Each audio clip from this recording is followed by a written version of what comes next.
Hardness और alkalinity, अगर इस टॉपिक की बात की जाए तो बड़ा माइनर डिफरेंस है दोनों को समझने में। तो हम पहले काम करते हैं, हम पहले इनका डिफरेंस देख लेते हैं और उसके बाद में इनका कैलकुलेशन देख लेते हैं। देखो, अगर हार्डनेस और एल्कलिनिटी में डिफरेंस की बात करें तो सबसे पहली चीज कि हार्डनेस आपके पास में होती है किसकी वजह से, कैटायंस की वजह से, और एल्कलिनिटी आपके पास में किसकी वजह से होती है, एनायंस की वजह से। एनायन मतलब आपके पास में नेगेटिव चार्ज वाले, कैटायन मतलब आपके पास में पॉजिटिव चार्ज वाले। ठीक है, अगर तुम एल्कलिनिटी के टाइप की बात करो तो एल्कलिनिटी आपके पास में तीन टाइप की देखने को मिल जाती है। एक होता है आपके पास में कार्बोनेट एल्कलिनिटी, एक होता है आपके पास में that is your bicarbonate alkalinity, और एक आपके पास में देखने को मिल जाती है that is your caustic alkalinity. Is it okay? अगर हार्डनेस की बात करोगे तो हार्डनेस आपके पास में यहाँ पर दो टाइप की देखने को मिलती है।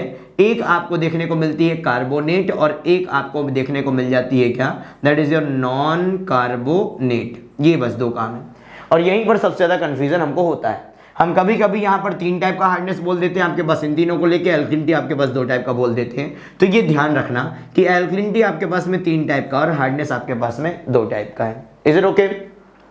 अब कार्बोनेट मतलब आपके पास में CO3 2-, बाइकार्बोनेट मतलब SCO3-, कॉस्टिक मतलब OH-। ओके, यहां पर अगर बात करोगे तो इसके बारे में थोड़ा सा समझना आपके लिए यहां पर जरूरी होता है। तो देखो, हार्डनेस तुम्हें पूछेगा कि मान लो तुम्हें कभी पूछता है, एक बिल्कुल सिंपल सी ट्रिक बताते हैं तुम्हें, सिंपल सा बिल्कुल सोल्यूशन बताते हैं। मान लो केमिस्ट्री से ज्यादा वास्ता तो तुम्हारा है नहीं, तो यहां पर तुम्हें मान लो कि 10 कंपाउंड दे दिया और 10 कंपाउंड में से पूछ लिया कि कौन कौन सा यहां पर हार्डनेस यहां पर दे रहा होगा। तो ऐसे हार्डनेस के लिए अगर तुम कंपाउंड का लिस्ट बनाना चालू करोगे तो क्या पॉसिबल है बता पाना? ऐसे तो याद कर नहीं पाओगे, केमिस्ट्री वैसे ही तुमको यहां पर याद नहीं होती। तो तुम यहां पर एक सिंपल सा ट्रिक लगाते हो और वो ट्रिक क्या है, जो कॉन्सेप्ट है वो बता देते हैं कि हार्डनेस अगर आपको वहां पर चाहिए, आपको अगर हार्डनेस वहां पर चाहिए तो तीन कंडीशन आपके पास में सेटिस्फाई होनी चाहिए। तीन में से अगर एक भी कंडीशन सेटिस्फाई नहीं है तो वहां पर हार्डनेस नहीं होगी। सबसे पहली कंडीशन कि कैटायन यहां पर बोला था ना, कैटायन में भी आपके पास में कैसा कैटायन होना चाहिए, आपके पास में होना चाहिए मल्टीवैलेंट कैटायन होना चाहिए। सबसे पहला क्या बोला, मल्टीवैलेंट कैटायन। मल्टीवैलेंट कैटायन का मतलब क्या है? मल्टीवैलेंट कैटायन का मतलब है, मल्टीवैलेंट मतलब +1 से ज्यादा, मतलब कोई भी ऐसा आपके पास में एलिमेंट, कोई भी ऐसा आपके पास में चीज जिसके ऊपर +1 से ज्यादा का आपके पास क्या मिले, चार्ज मिले। कैटायन बोल रहे हो मतलब पॉजिटिव है। तो कहने का मतलब लाइक आपके पास कैल्शियम +2, मैग्नीशियम +2, आयरन +3, ये सभी आपके पास किस में आते हैं, मल्टीवैलेंट कैटायन में। तो जो भी कंपाउंड है उसमें जो भी एलिमेंट आपके पास शुरुआत में है उसमें मल्टीवैलेंट आपके पास कैटायन होना चाहिए। आपके पास सोडियम नहीं चलेगा, यहां पर सोडियम में सिंगल चार्ज होता है, पोटेशियम में सिंगल चार्ज होता है, ये बिल्कुल भी नहीं चलने वाले यहां पर। ठीक, तो अब देखो दूसरा कि ये मल्टीवैलेंट कैटायन किसी एक, ये मैं 5 कंपाउंड यहां पर देने वाला हूं, इनमें से किसी एक के साथ में वहां पर ग्रुप में होना चाहिए। कहने का मतलब पहला कौन सा, CO3 2-, दूसरा कौन सा SCO3-, तीसरा कौन सा SO4 2-, एक है आपके पास Cl- और एक आ जाता है आपके पास में that is your NO NO2-। ठीक, इतनी आपके पास में यहां पर कहानी होती है। ठीक है, नाइट्रेट ये आता है आपके पास में नाइट्रेट, एक आता है आपके पास में नाइट्राइट। ठीक है, तो आपके पास में NO2- नहीं, ये NO3-। ठीक है, NO3- आपके पास यहां पर काउंट करते हो नाइट्रेट। अब देखो ये 5 कंपाउंड है, कहने का मतलब ऊपर का जो भी मल्टीवैलेंट कैटायन, अगर तुम कैल्शियम को उठा रहे हो तो कैल्शियम CaCO3 बना ले, कैल्शियम CaSCO3 बना ले, CaSO4 बना ले, CaCl2 बना ले, CaNO3 का होल ट्वाइस बना ले, कुछ भी आपके पास में, बट आपके पास इन 5 में से कोई एक कंपाउंड यहां पर बनाए तब आपके पास क्या करेगा, तब आपके पास में हार्डनेस होगा। अब अगर ऊपर के दो से रिएक्ट करे, अगर ऊपर के दो से रिएक्ट करे तो आप इसको बोल देते हो दैट इज योर आपके पास में कार्बोनेट हार्डनेस, आप यहां पर नाम दे देते हो। क्या बोल देते हो, कार्बोनेट हार्डनेस, या फिर आप इसको नाम देते हो that is your temporary hardness. ठीक है, नेक्स्ट अगर नीचे के 3 से रिएक्ट कर जाए तो उसको बोल देते हैं आपके पास नॉन कार्बोनेट हार्डनेस, या फिर बोल देते हैं आपके पास में that is your permanent hardness. ठीक, और तीसरी चीज कि जो भी ये कंपाउंड बनना चाहिए ये किस कंडीशन में होना चाहिए, डिसॉल्व्ड कंडीशन में यहां पर होना चाहिए। ओके, तो मैंने क्या बोला कि हार्डनेस के लिए कम से कम 3 कंडीशन वहां पर रिक्वायर्ड है। सबसे पहला कौन सा, सबसे पहला है आपके पास में कि कैल्शियम मैग्नीशियम, ये जो भी है आपके पास में मल्टी कैटायन है वो मल्टीवेलेंट, तो पहली चीज वो मल्टीवेलेंट इन 5 में से किसी एक में जुड़ा हो। अब ये 5 में से किसी एक में जुड़े का मतलब मैं बार बार क्यों बोल रहा हूँ, इसलिए कि मान लो वो वहां पर कुछ भी लिख ले, PO4 लिखा हो लास्ट में, फॉस्फेट के लिए लिखा हो, आपके पास सल्फेट के लिए लिखा हो, क्लोराइड के लिए लिखा हो, आपके पास कुछ भी कंपाउंड है, तो लास्ट में अगर ये 5 हैं तभी आपके पास वो हार्डनेस देगा, अदरवाइज नहीं देगा। लास्ट में NO3 लिखा होगा, SCO3 लिखा होगा, CO3, Cl, SO4, तो आपको समझ में आ जाएगा कि हाँ ये कंपाउंड वहां पर पार्ट ले रहा है कि नहीं ले रहा। ठीक है, एक बार आप इसको चेक करो कि लास्ट में क्या लिखा हुआ है, उसके बाद चेक करो कि आपका मल्टी कैटायन जो है वो मल्टीवेलेंट है कि नहीं है। ये 2 चीजें आपने क्रॉस चेक कर ली, डिसॉल्व होगा तो आपके पास वहां मेंशन कर देगा कि डिसॉल्व है कि नहीं है। तो इस तरीके से तुमको यहाँ से पता क्या चलता है, तुमको यहाँ से हार्डनेस यहाँ पर क्या चल जाती है, पता यहाँ पर चल जाती है। एक लास्ट चीज और, टेम्पररी और परमानेंट हार्डनेस बोल दिया।